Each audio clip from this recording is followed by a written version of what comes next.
Hello everyone. How you doing? Hope all is well. Today's November 15th, 2023. Wow. And it's also Wednesday. Not only it's hump day, but it's also the halfway point of November. So how have you been? What's new? What's going on? Don't forget gobble gobble gobble gobble gobble gobble. Oh man, oh man. Also, very important, Thanksgiving is a month where we give thanks in advance. Not only on Thanksgiving Day, the date which a man or a man made date telling us to everybody get together and thank God. No, no, no. Every day that we're blessed to wake up, you guys. Every day we give thanks in advance. Why? Because we woke up. Why? Because we're alive. Why? Because as long as we're able to open our eyes, and be able to live another day, that means we have another chance to make this day go down in history as a win, you guys, as a victory, being guided by God and being able to experience new things, create new memories, new situations, make changes in our lives, self improve, be of service. Oh my goodness, shine and have a good conversation with someone, being able to listen to other people and learn, you guys. Learn, apply, and share the knowledge that we are able to learn, you guys. Oh my goodness. Today, I'm in California, you guys. It finally rained a little bit. There was a little bit of rainfall, not too bad. We're about 67 degrees, not too bad, you guys. What do you gotta do? Just throw in a little bit, a couple shirts, a couple thermals, and put on a sweater. That's all we gotta do. Put on a little beanie, right, and wear some gloves. That's all we gotta do. Make adjustments, just like in life, you guys. Just like in life. Now, what I'm going to share has nothing to do with what I do in my life. It's what God continues to do in my life as long as I allow Him to. I beg Him to. I plead with Him. I beg Him, right? And it's stuff that I need to work on myself on a daily basis. Ever since they gave me a white cane and they told me that I'm legally blind, I've been able to have a whole different perspective in life. And I run across things where I'm just like, wow, this is a message, a direct message shared with me that I want to share with others. But it's also stuff that I have to apply for myself as well, you guys. I fall short every day. I fail. Uh, I've fallen physically, but I fail. I fall short. I, I, I fall short, you guys. I make mistakes. I do. But now I want to learn from them, and one of the most important things that I've come to realize that it's going to be forever, forever, all the way till I'm done and I leave this physical body. I'm going to be learning, and that it kind of it, it makes me happy to have that kind of attitude, because I realize if I think that I know it all, then there's no more room for me to learn. It's over, you guys. It's over. Ego takes over. Pride takes over. Life no longer is fun. And it's called being set in my ways. No, no, no. It can't be like that. But being guided by God and living being guided by God, then I learn every day and I'm able to see what adjustments I'm able to make, and I'm able to share with other people, and I'm able to learn with other people, different situations and circumstances that I'm able to be involved with and participate in. So here we go. I'm going to call this one Remember Me. Oh, yes. Remember me when I'm no longer around. Remember me. So, you guys, what are we going to be remembered by, you guys? Are we going to be being remembered for being a negative person, being hostile, aggressive, very angry, very irritable, very rigid, treating our family wrong, treating our kids wrong, taking out where I am at my life, taking it out with others, not being able to listen, not being able to learn, wanting things to be done my way all the time. Am I going to be remembered as someone who was a pain to be around with? Am I going to be remembered as a loving person, as someone who took what happened in their life and allowed that to change their life around and turn their life around, as a humble person, as a person that is willing to be of service? and to make amends whenever I blow it out of proportion or whenever I see things the wrong way and I take everything to the heart and take everything so personal, to be able to stop and say, you know what, I need to make amends. I'm sorry. You know what, it's not my intentions. But let's work together and let's, come to common agreement, a common ground of, you know what, it's going to be okay and let's move forward. Am I going to remembered as a person who brought hope, who who lived with honor and messed up along the way, but it wasn't on purpose? That those aren't my intentions, but my intentions are actually to continue to grow and learn and be the best version of myself? Or am I going to be remembered as a person that was just horrible? Those are very good questions to ask one another, you guys. And I want to share something near and dear to my heart. That's the only way I can. It's real facts, okay, you guys, real facts. Um, last Monday, I got to go see a movie called Coco. You guys seen that, right? Coco, right? Coco. But I got to see it in a theater at this performing arts center, and it was amazing, man. It was an amazing experience. And at the bottom, there was a big old screen, right? Big old huge screen ahead of us, in front of us. And at the bottom of the main floor, they had the live orchestra playing the music to the movie. That was amazing, guys.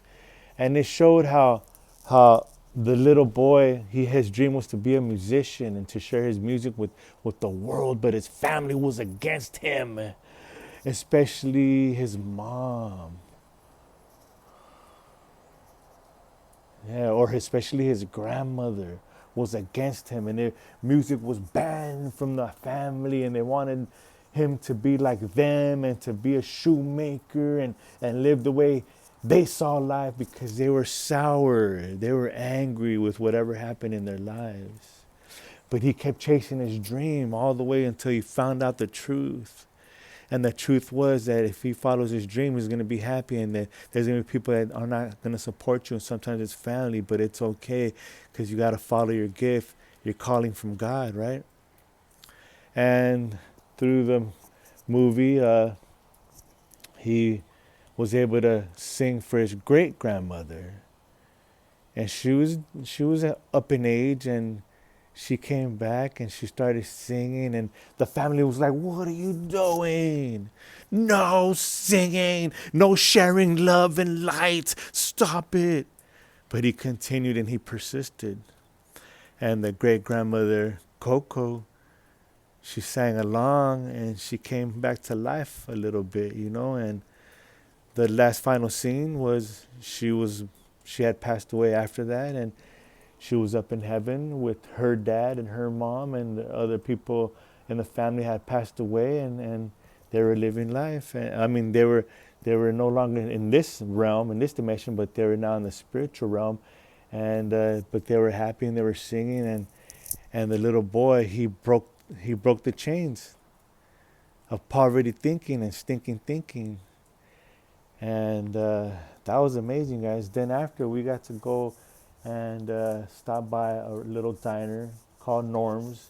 Check it out, you guys. If you guys want to go eat, I recommend it. And when we walked in, I noticed there was like a huge family, maybe about 14 or 17 people. And we were like, whoa. And anyways, we got seated quick, right? And then right before we left, they got seated next to us. They took about 3 booths, right? And then one of the ladies was like, "Hey, sit over here, sit over there, sit over there," like being like a leader. And she's like, "Oh, sorry, you guys." I'm like, "No, no worries. You got this. Keep going. Be yourself. You got it." And I was telling everybody happy holidays and God bless you guys, and happy Thanksgiving. And we give thanks in advance. And they're like, "That's right." And then at the end, this brother, big old huge brother using a cane, he gave me a high five. He's like, "That's right. That's right. We're going to eat, da, da, da," right? And we're going to have a good time. And he sat down, and through conversation, as you can tell, I like to meet and greet people. He told me that they just came back from a funeral. and his mother passed away at 99 years old, but that they were okay because they're remembering her in a beautiful way. They wish that she would have lived longer, but they had her for 99 years, and what more can they ask? So they were happy. They're remembering her in such a good way, you guys. And I was blown away, like, wow, that makes so much sense. Not only Coco in the movie, she died at old age, and they remember her with good memories. But now in live, this family just came back from a funeral, and the great grandma, because there was grandchildren there and great grandchildren there. Their great grandmother passed away at 99 years old, and they're remembering her. They are remembering her in a good way, right? So then I was like, wow. And then also through conversation, this other older lady that I've met, which has been a blessing, she has had, I believe 4 or 5 of her children die. And she shared with me, why am I going to be crying and wasting my life crying if my crying will not bring them back to me, but instead be joyful and happy and remember them and release them so they can go ahead and ascend and elevate and go up to heaven. Because when we cry and we stay stuck there, then we don't allow them to pass forward. And I was like, whoa, my God, what a beautiful message, right? And that could be applied in many different shapes, sizes, or forms in our lives. Something doesn't go our way. Why do we cry and complain about it? It ain't gonna make the situation better. But instead, let's learn, what do I gotta do? What changes do I gotta make myself, Polo, to better handle the situation? Because it will arise again. It will come up again, right? And that reminds me, I had lost my daughter. I haven't seen my daughter more than 20 years, right? And for minimum 10 years, a decade minimum, I would be sour, I'd be angry, I'll be irritable, I'd be crying. I wasn't respecting my body. I wasn't respecting the fact that I was alive and appreciating that I was waking up and being able to live another day, and I would be stuck on yesterday and that pain, and I would carry that pain on forward to now. And every day that I woke up with, not realizing that my crying was not going to bring back my daughter. No, but bettering myself, the way I think, and my situations and my frame of mind and the thoughts that I would have, and giving thanks. That would actually change my life for the better. But instead, since I took so long to snap out of it, I ruined my health. And then they told me I'm legally blind. And that's why I'm here today, right? But hey, I'm alive today. I'm able to learn, and I'm able to share with you guys and share hope with you guys. And that's all that matters. So I ask you, what are you going to be remembered for? As a grouch, as a grumpy person, or a fun-loving person that takes it all that comes our way as stride and a good stride, and we make the best out of every situation? Let me ask you another question. How many times do you smile a day? Do you smile at all? Are you able to look yourself in the mirror? Well, I invite you to go ahead and take that chance to, you know what, just let it go and give it to God. He will help us, most definitely. Just like the storms in our lives, it's just like the natural storms in the weather. They come and then they go. But what we learn from them is what really matters, you guys. I hope that all is well, you guys. And you guys be safe. Blessings send your way. And I want to give a special shout out to Marvin. I met him at the Hawaiian barbecue after me and my parents attended service, and he was there sitting down with a bunch of his brothers from church. And it was amazing to be able to see a bunch of men, godly, God-fearing men, come together and have great conversations. Marvin, he's a real estate agent. He also does Uber, and he's also producing music and beats because he's following his heart. And we agreed, and we talked about how if we could just help one person, we did our job. So that's what I'm trying to do. As long as I can touch one person out there, and then that person maybe touch another person, and then that person touch another person. That's all we want to do, you guys. That's all we want to do, you guys. All right, so you guys be safe, you guys. I have you guys in my prayers. Don't forget how important you are and how proud of you guys we are, and how you do matter, and our decisions do matter. And if you woke up, you get another chance to live, love, laugh, have fun, and do it again, and learn. And it's just a process, you guys. Okay. Take care. Blessings. We have you guys in our prayers, and let's get it done. 5, 4, 3, 2, 1. Let's go, champs. Let's go be amazing. And thank you for tuning in. Praise one, love one, God only. This is Polo Go checking out. Bye bye.